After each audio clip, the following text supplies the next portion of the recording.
All right, guys, welcome back to Roxham TV and also welcome back to Gem Crypto. Well, one thing you notice is that I changed my studio again. Right now, I'm at home. Well, I'm supposed to be at the Roxham TV studio, but today I'm actually feeling a little bit of under weather. So I thought it might be the best to going live at home instead of spreading out my gems to my germs to my producer. So that's why I'm here and I'm excited to go live with you. Like, despite I'm not feeling the best, but the market is kind of like it's pumping. Right now, we are sitting at $111,000. So looks like we are on a little bit of rally. That's why I want to offer a little bit of perspective where the market is going and also some of the latest news, of course. Like, we have latest news about geopolitics.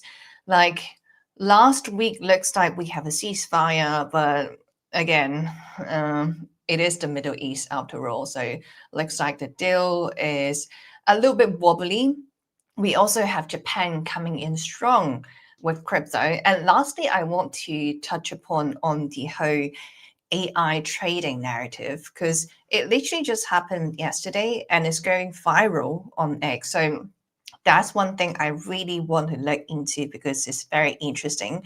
Like, thinking of using AI like LM, ChatGPT, or Grok, and basically having the financial decision, like making investment decision for us. So that's the future we're heading to. It sounds very crazy, but again, very exciting at the same time. So without further ado, the first thing we're going to look at is the hourly chart of Bitcoin. So we always start the show with the hourly chart of BTC. We slowly going to build upon our case to basically from a shorter time frame to a higher time frame.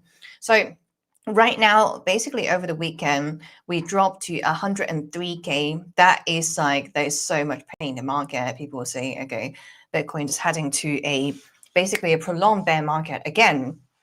But however, it is a nice little rally. So from 103K right now, sitting at $11,000. So that's more than 7% pump. So that's quite generous. We did that within basically 3 days. So that's not bad. But like, are we out of the wood yet? So first thing first, the first metric I'm going to look at is, of course, the VLVP, of course, the volume. So what VLVP is suggesting is 111K. So we are on the brink of that. So we are basically on the edge. Let's see if we manage to close above this level. If not, it looks like we do have strong resistance at $111. The reason why, because again, if we zoom out, the prior support is going to be our resistance right now, which is what we are witnessing.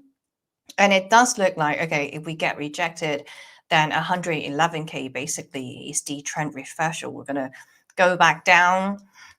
Looks like we are getting some rejection. I mean, I won't be surprised. Like, this is just like the first attempt, like first hourly attempt to close above 111K. So in the first attempt, having a get rejected, it makes sense. But I kind of want to see if we going to consistently test this level of resistance again, because the more we test the same level, the same resistance, the weaker it gets. So let's see if Bitcoin managed to do that. But overall, like, let's close the VLVP for now. Overall, it's actually still a downtrend. So I am not being very optimistic, very bullish right now, because we actually would talk about 126K all-time high. Like, since the all-time high, we were talking about correction. Of course, I didn't expect this like black swan event. I don't have a magic ball. I don't have a crystal ball at the end of the day. But what we're seeing right here is that we are still technically, if you zoom out, we are on a general downtrend. We are trending down ever since 7th of October. So until Bitcoin actually break out of this downtrend, I am not turning bullish on the shorter time frame. Like I'm talking about like the coming hours. Like, okay, basically wake me up when Bitcoin break above this resistance, this major downtrend, which we have been building ever since 7th of October.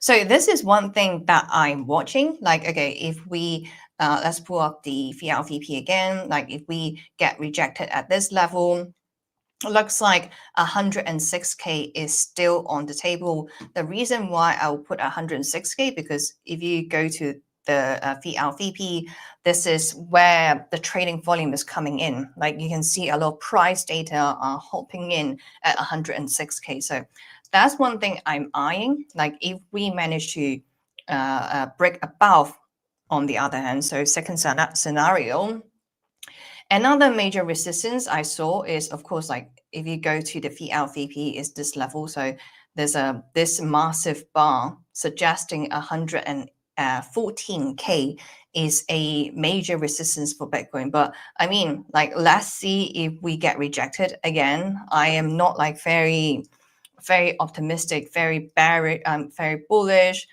I'm not very bearish neither. I'm just waiting for some price confirmation for Bitcoin.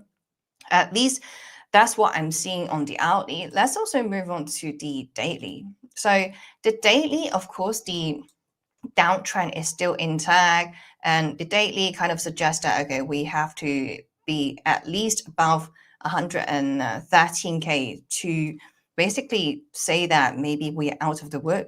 Okay, maybe for 113K we'll get rejected for the first time. I mean, I won't be surprised to get rejected on the first attempt, but we'll see. Like until we break out of this downtrend, like, yeah, just basically wake me up when I finally see Bitcoin break out of this downtrend.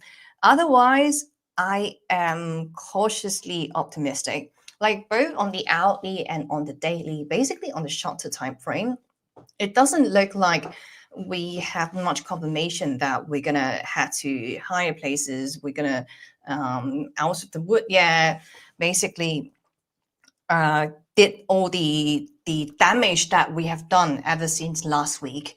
Well, I would say like logically it doesn't make sense, because for the previous bear market, we have FTX, we have Terra Luna completely collapsed, and we have like all these crypto banks but going on a bankrupt basically. So this cycle, like if the narrative was that Donald Trump made out a tweet about this tariff and it hasn't even happened yet, probably a bluff. Like because of this, we go on a prolonged bear market. It's just like, it doesn't make sense to me logically. Okay, so this is at least like daily and hourly. Okay, on the shorter time frame, we may be not out of the wood yet. Again, this level, this downtrend, I'm eyeing very closely. Let's also hop on the weekly to offer some more perspective, like see whether we should be worried since everyone is talking about the 4-year cycle. Like I pull up this chart almost every single time I did a live stream on Roxham TV. So why people are calling 6th of October as a cycle top is that we have basically, if we measure the cycle bottom to the cycle top, that's around like 1,064 days. And that's how we get the date of 6th of October. However, there are different ways of measuring the 4-year cycle. Some people like to use the cycle top to cycle top. So if that were the case, you get a different number. So although I believe the 4-year cycle is still intact, I don't think it's going to be using this like 1,064 days, because if it really the case, it would be extremely stupid. Like the prolonged bear market was basically triggered by Donald Trump's one tweet on, not really a tweet, but like Truth Social, one tweet, and then we went on a prolonged bear market. I think that would be really insane, but like maybe Bitcoin like to surprise every single one of us. But in terms of like the technical TA point of view, I will say, okay, things are not looking particularly strong. Okay, sure, it doesn't take a genius to figure that out.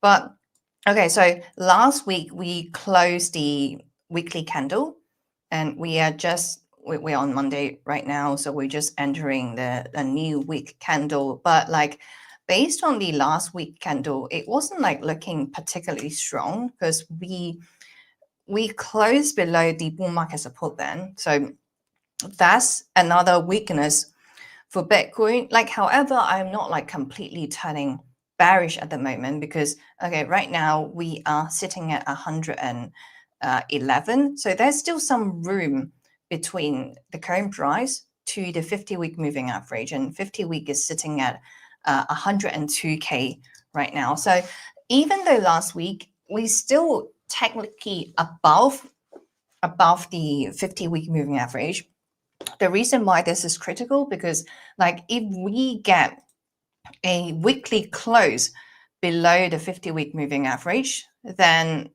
it's a first sign that the bull run is over, like the bull market is over. If we get 2 consecutive weekly candles close below the 50-week moving average, I'm so sorry, but like I personally am not interested in holding my bags for another a year and a half. So if I see that sign, I'm gonna take a massive profit, especially when it comes to altcoins. So I hate to break it to you guys, but like I know Bitcoin is a long-term investment. Like we usually when that happens, we are almost guaranteed that okay, Bitcoin is in a bear market and we're going to go back to the 200-week moving average. And usually when we go to 200-week moving average, it is like a lifetime opportunity to throw in all the money you have. Not financial advice. I'm just sharing my own strategy, how I'm reading the market right now.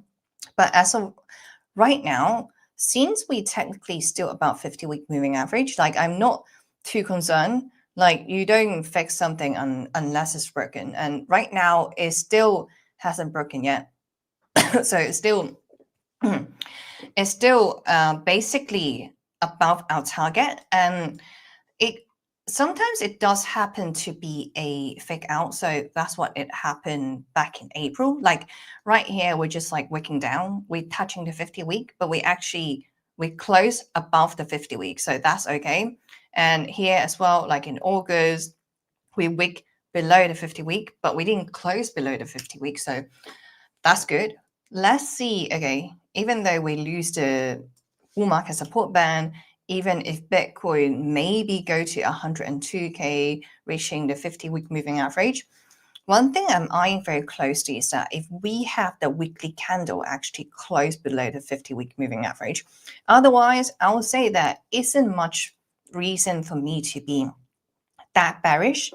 Of course, there are other bearish signs. So if we also hop onto DXY, okay, we are on the weekly of DXY. DXY is basically trading sideways, and we have been trading sideways for quite some time, basically since May. And the reason why I like to use DXY because DXY kind of have an inverse correlation. So usually when DXY goes down, we would see Bitcoin going like Bitcoin on a rally, and that's what happened because Bitcoin rallied to 126K, and that's aligned with the DXY as well. And right now, since the DXY is going sideways, Bitcoin is not the asset that is shining the most. Like the reason why DXY is kind of like trading consolidating is okay. First of all, we have government shutdown. There isn't much data that the Fed could look at or the government entities could look at, and also the global liquidity is kind of going sideways because government shutdown. So there isn't much the government could do.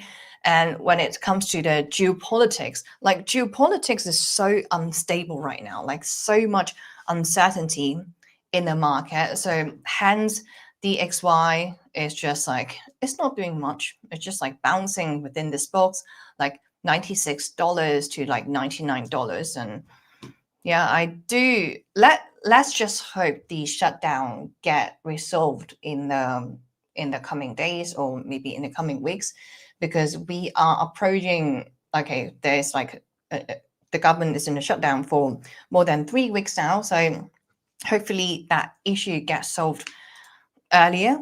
Another bearish sign that I saw is the MSTL. So MicroStrategy has been trading below the 50-week moving average. So that's a little concerning. Just same for the Bitcoin asset. Like if we have weekly candles close below that, that is not a good sign at all. So yeah, I mean, that's another thing we have to take that into consideration.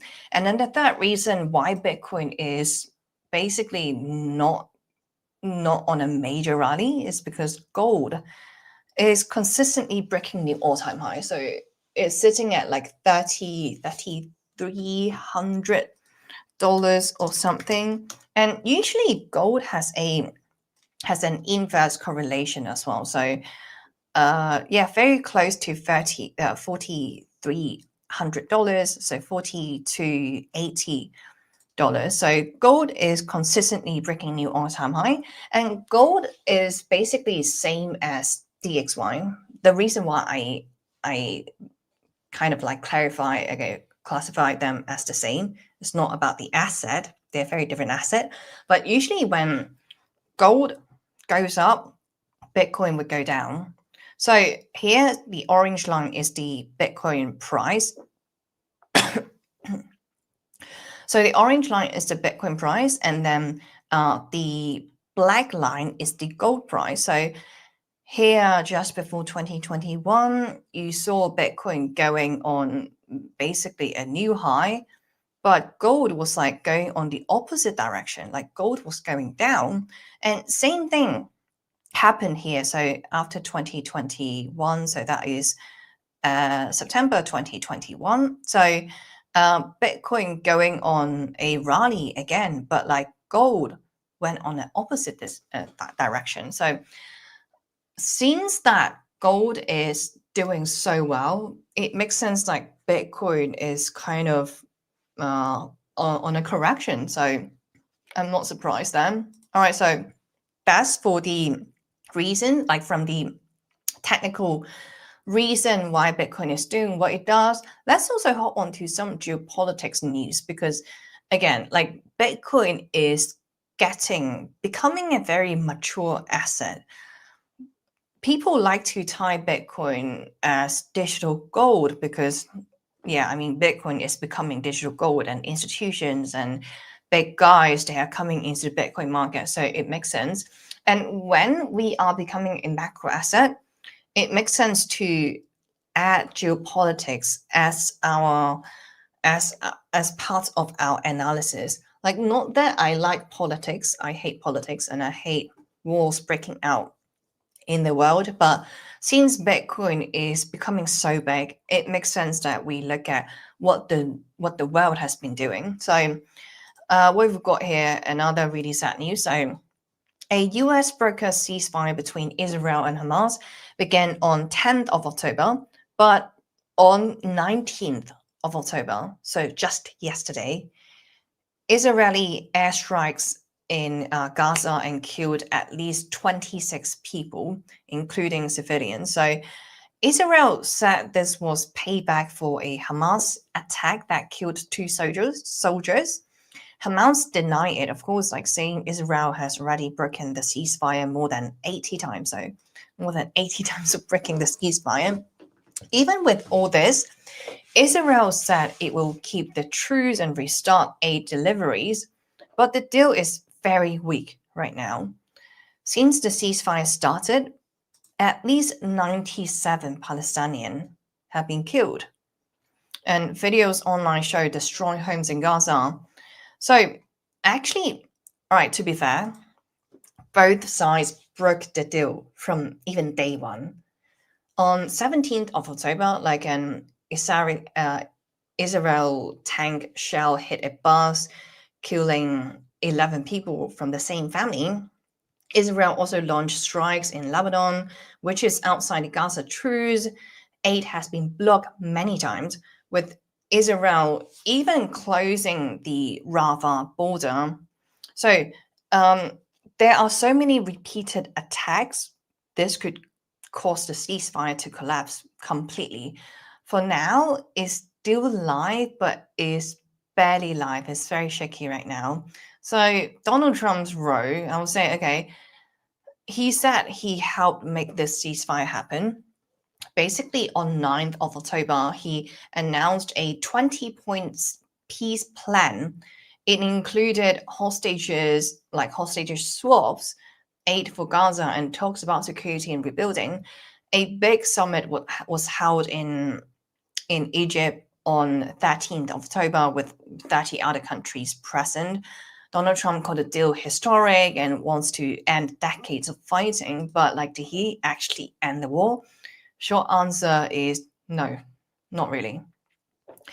The truce slowed down the war, but it didn't end it. So it's very shaky right now. And this ceasefire, it could break anytime. Critics say Donald Trump avoided the big issues like Palestinian statehood. He also warned he might take strong action against Hamas if fighting continues, which could break his own term, his own deal. But okay, what each side wants at the moment. So Israel, of course, they want the hostages back. They want Hamas disarmed. No more weapons coming to going into Gaza. And what Hamas want is that okay, Israeli troops. Troops out of Gaza, their free aid, rebuilding, and recognition in future talks. So that's what Hamas want. So Donald Trump is trying really hard to stop the war, but so far there may be some progress, but the ceasefire is hanging by a thread right now. And the second one Donald Trump is trying to stop is of course the Ukraine. So the Ukrainian war. So basically on 17th of October, Donald Trump hosted Zelenskyy at the White House. The talk lasted over an hour and focused on two main issues. So the first one is military aid. So Zelenskyy was asking for the more military support and some peace negotiation from the Trump part, pushing for a possible deal with Russia. This came just one day after Trump's phone call with Putin on 16th of October, where they discussed holding a Budapest summit to try to end the war. So after the meeting, Donald Trump publicly said both sides should stop where they are and freeze the war along the current front line. So what's next? What we have to watch very closely is actually the Budapest talks, because that's good. That's going to take place in maybe late October or early November. Zelenskyy probably going to join via remotely. If no deal is reached, Russia could launch new offensives and US military aid could be reduced. So basically, what this happened here is that, okay, it shows that US is shifting from supporting Ukraine for the fight to pushing for a quick resolution, even if it benefits Russia. So for Ukraine, it means less aid, less more pressure to compromise. For global politics, it signals that Trump wants a peace win, even if it risks long-term stability. So why Bitcoin investors should care about this? So geopolitics moves Bitcoin. Wars, peace talks, and tariffs. Like obviously, we have shown that the tariffs move the market very drastically. Sometimes Bitcoin acts, I would say, as digital gold. People buy it in crisis, but sometimes people will panic sell because at the end of the day, it's only a 16-year history with a 16-year history asset. So the narrative is kind of like still switching around. I do think Bitcoin's going to mature enough so when people think of Bitcoin, they immediately think of digital gold instead of just like, okay, it's risk on asset. I think we'll get there, but we're getting there very slowly and looks like Bitcoin is on the right track. All right, so that's for the geopolitics news. Before we actually hop on to the Japan news, we're going to take a 3-minute break. We're going to roll out the ad, and I'm going to see you guys in 3 minutes. Wait, actually, Wait, where did it go? The future of capital markets runs on Bitcoin. Introducing Roxum, the first ever exchange where Bitcoiners can trade treasury stocks entirely in BTC. Get exposure to top Bitcoin holding companies like MicroStrategy and Metaplanet, priced in Bitcoin from the start. No fiat, no middlemen. This is what financial freedom looks like. Early access now live at roxum.com/treasuries. Built by Bitcoiners for Bitcoiners.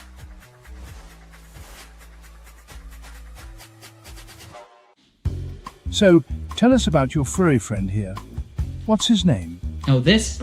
This is Bitcoin. Bitcoin. It's not just a cat, he's family. Quite a name, and I must say, looks quite pampered. Oh, absolutely. Bitcoin deserves nothing but the best. He's my little prince. But with such a valuable pet, aren't you afraid of losing him? Losing Bitcoin? No, it never happened before, so it's not something I worry about.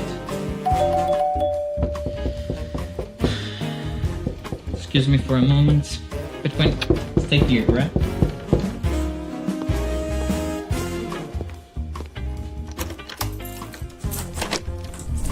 Bitcoin, no!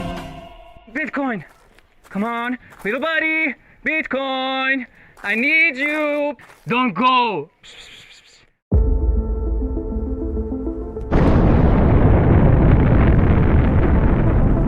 In a world far away. Nah, just kidding. This story begins in this world. It all started in 1460 in Antwerp, when the first commodities exchange was created, but the real transformation came in 1602, when the Amsterdam Stock Exchange was founded. Considered the oldest in the world, it was the first to trade financial assets. Over the years, Britain expanded its colonial and maritime influence, and the British pound sterling overtook the Dutch guilder in the market. Thus, the London Stock Exchange became the financial centre of the world. The 20th century came, and the world got into some trouble. But shortly after World War II, the Bretton Woods Agreement established the dollar as the world's primary reserve currency, and the center of the planet moved to Wall Street. Today, we're traveling at the speed of light towards a new age, an era shaped by the consolidation of Bitcoin as the currency that will define the future of the markets. We present Roxum, a new Bitcoin-denominated market that allows trading all sorts of securities, commodities, derivatives, options, and anything you can imagine. Roxum, rock-solid markets. Security matters. Zappo Bank, the only way to bank your Bitcoin. Apply now at zappobank.com.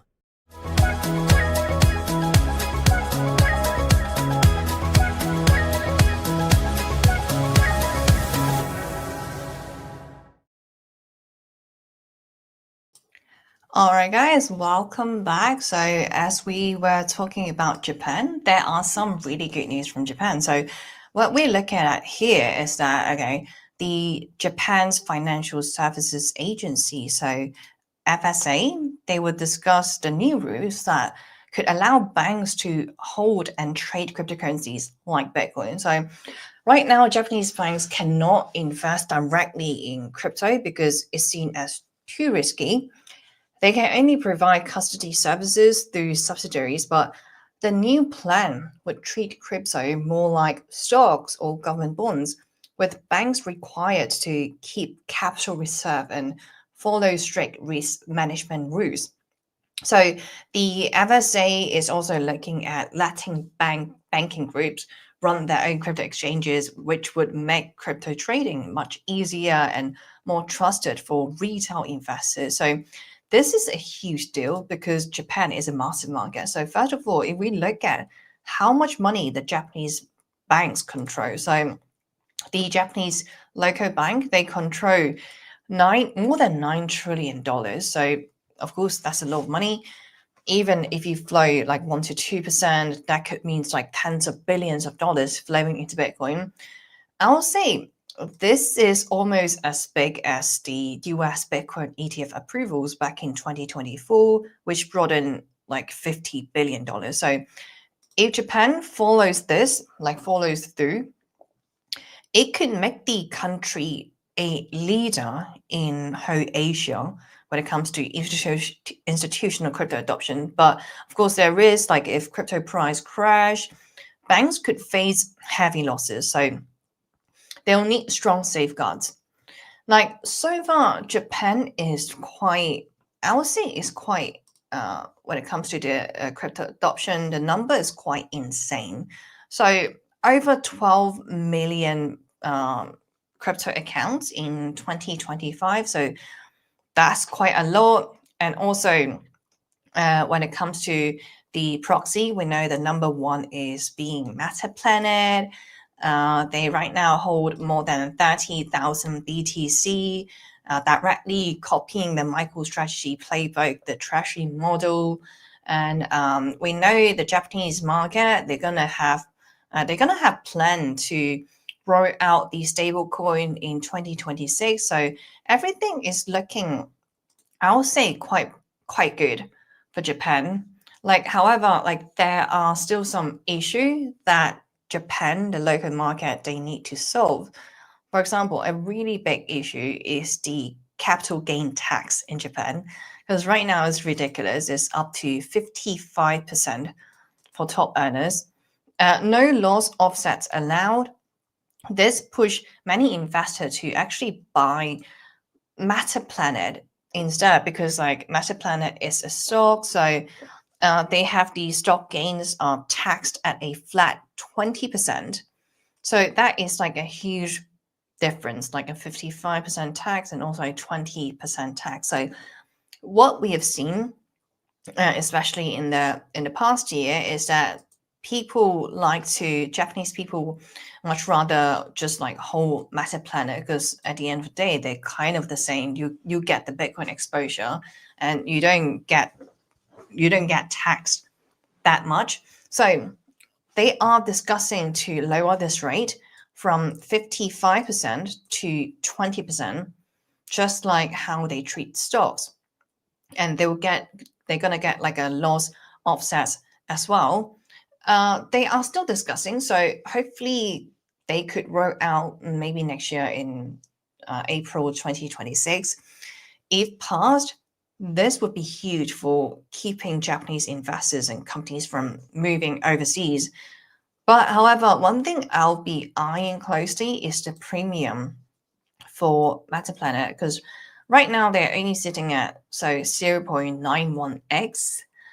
That means they can't raise as much fund just to buy Bitcoin. And if the Japanese government do roll out with this like lower tax, so from 55% to 20%, I do think like a huge chunk of Japanese people, like Japanese citizens, would just basically buy Bitcoin, buy the actual crypto, buy the actual Bitcoin instead. Because like, so that might be a risk for Metaplanet, although this is coming in 2026. So we're gonna look at that. So if Japan does allow banks to hold crypto and cut taxes, it could really trigger tens of billions in inflows, like really boost trust in the market and make Japan a crypto hub of Asia. But the key question here is that will Japan move fast enough, since the entire world is really racing to dominate in crypto? And speaking of dominate, we know the number one family that has been dominating crypto is, of course, from the Trump family. So the Trump family has made over $1 billion in crypto profits in the past year. So that's happened thanks to pro-crypto policies under Trump's second term, which really boosted the entire crypto industry. Like, I'm not really complaining, because I am one of the individuals that really benefit from Trump's policy. Okay, there are policies like fewer SEC crackdowns, tax breaks for miners, or new law supporting crypto. Like, this created a bullish environment where, even like Trump-linked projects, meme coins and NFT really exploded in value. So that's where the majority of money is coming from.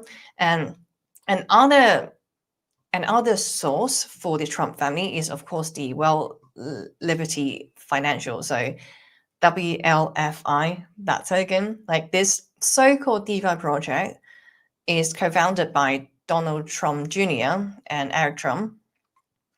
It raised $550 million by early 2025, with the family taking about 75% of all the revenues from this so-called DeFi. And another source is, of course, from meme coin. They have like Trump meme coin, Millennium meme coin, and they also have Trump Media and Technology Group, which pivoted into crypto after losing money in 2024. And then Donald Trump also have their own NFT, so there's some revenues going to the Trump family. So basically, these ventures made the Trump family billions on paper, with over $1 billion in realized profits. So that's how insane the whole thing is. But the Trump family is huge, right? They have a whole family tree. Who got the benefit the most? Well, of course, the first one is going to be Donald Trump, because he holds the biggest share, about 53% in WLFI, this token, and also in Trump Media, making him the top winner. So his personal gains are in the hundreds of millions, including 57 million from WLFI alone in a year. So the second one is Donald Trump Jr. and Eric Trump, because they are WLFI co-founder. They hold a combined 23% of tokens, bringing in tens to hundreds of millions. And Eric Trump has confirmed publicly that he is officially entered the millionaire club. So congratulations to him. He has been getting really nice deal flows for sure. And then another one who's making so much money is Barron Trump, who's just like 19 years old. That's crazy. So he reportedly made $80 million from Bitcoin and family allocations. And same for Melania. So she has this meme coin, and she earned like tens of millions just from that meme coin and some NFT. So yeah, I mean, the Trump family is getting a lot of reward from crypto. But of course, like if you look at the token price, WLFI is on a free fall. Some influencers were really defending the 20 cents level, because they somehow have hope that the Trump team not gonna let the token price drop below 20 cents. But like right now we're sitting at 13 cents. Well, I haven't always been a fan of this project. I like what Donald Trump has been doing for the entire industry, some of the regulations, but like this project, I mean, just don't call itself as DeFi. It's extremely centralized, like you need KYC. And right now they still haven't got like an actual working product. So that's why there are so much negativity around this project. Like people call it a scam in plain sight. Well, I don't think Donald Trump gonna rug pull, but like this thing, I wouldn't call it as a DeFi project. And they have been doing some questionable stuff, like freezing someone's account, one being Justin Sun, of course. There's like so much allegations around this project. So myself, I stay away. Like even when the token launched, like there's so much hype, like saying Donald Trump is not gonna let the first DeFi project to go underwater, but like look at the token price. This is exactly the token going under the water. Anyway, so this is the Trump family. Like it does show, how politics and crypto are now directly connected. Like supporters call it innovation, but critics say it's corruption in plain sight. Either way, the family's influence is massive. Like they have made over $1 billion, control projects worth billions, and their actions like tweet policies and token launches can really move the entire market. Let's not forget last Friday when Bitcoin crashed, it was because of Donald Trump's tweet. So again, they have huge power over the market. Anyways, moving on to the final news that I've prepared for you guys. This is extremely interesting. I'm really loving YC. So, like, for those of you who aren't so familiar with AI trading, okay, there's this new project. So, Alpha Arena, they actually launched on 17th of October. This is the first live benchmark that tests how well AI LLMs can trade in real markets. So unlike Chatbot Arena, which compares like models on writing and reasoning, or LM Arena, which tests like image and vision tasks, Alpha Arena focus only on trading performance. Like it uses real money on the hyperliquid decentralized exchange. Like each AI makes trading decisions without human help to see if they can create alpha. Of course, like alpha, that means like profits above the market average. So this project quickly went viral because, okay, let me show you the post. So the post, it was being done on 18th of October, and right now they have like 2.4 million views on this post about Alpha Arena is live. So this is actually covered by Bitcoin.com and YouTube analysts as well. Supporters say it could prove whether AI can truly trade, while people say, oh, this is just high, you know how crypto is, maybe give it 2 weeks and everyone would have forgotten about it. Like, okay, we'll see. But like how this work is that this Alpha Arena, so this is the website for those of you who's interested in checking out. So there are different LMs competing with each other. So the first one that is generating the most revenue is actually DeepSeek. And the second one is Grok. So Grok 4, and then we have Claude, we have Quan 3. This is also from China. So the first one is the LM from China. So each of this AI would start with 10,000 USDC inside a public wallet on Hyperliquid. They receive live market data, news, prompts, so just to analyze the market and decide on trade. So they have like, so AIs generate reasoning, whether to buy or sell or short some crypto perpetuals, and everything is transparent because it's on-chain, it's on Hyperliquid. So in fact, you could track all of these wallets. If you guys are interested, just like go to this website, then you could see everything. So far, the performance is like DeepSeek is generating the most money. It's close to 14,000. And Grok is coming very close. It's like 13.5K, doing pretty good. So who created this, right? So this person is J.A. Zhang. He's the founder of this product. He is based in New York. He has worked on generative AI projects at Google and YouTube. So for example, like Gemini and Theo. He studies topics like the markets, reinforcement learning, cybernetics, etc. He also gave tech talk back in September 2025, talking about Gen AI is really stealing our canvas. So the team is actually quite small and secretive, but of course it's on Hyperliquid. Everything you could track online, everything is transparent. You can verify all the data, so there's like no one is faking it. But there's still limitation, of course, like this thing is new. Like when we know there's a new trend in crypto, we have to be very, very cautious. We do not know if it's still going to be around in 2 weeks' time.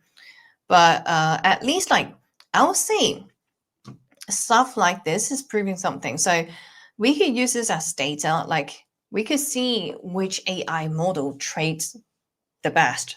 This is one data we could look at, like someone's actually testing for us.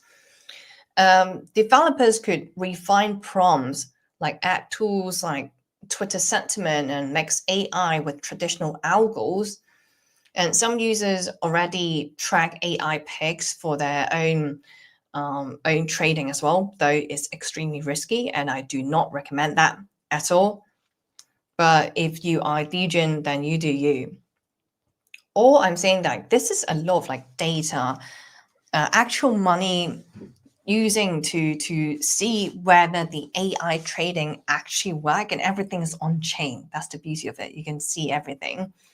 So I would say there's risk involved. Don't just copy trades this AI. And this thing is less than a week old. So just bear in mind and don't ape in because you see, oh, this thing is cool. Because we know how it is. We have been in crypto for quite some time. Anyways, that's pretty much all I want to cover in today's live stream. I'm so sorry about my voice because like I'm feeling a little bit under weather and I know I've been coughing. Tomorrow, I think I'll be fully recovered. So I'll be at the Roxham TV studio tomorrow. Anyways, just before you go, make sure the last call to action, make sure to follow me on Twitter. So it's jamcrypto_io. Make sure to follow Roxham TV. We have like updated news basically very frequent. So if you want to stay ahead in the market and you want to stay updated and know what is going on in the world, the best place you could do is to follow Roxham TV on Twitter. Anyways, hopefully I'll see you guys at the Roxham TV studio tomorrow. Hopefully I'm feeling better and hopefully my voice is going to get better.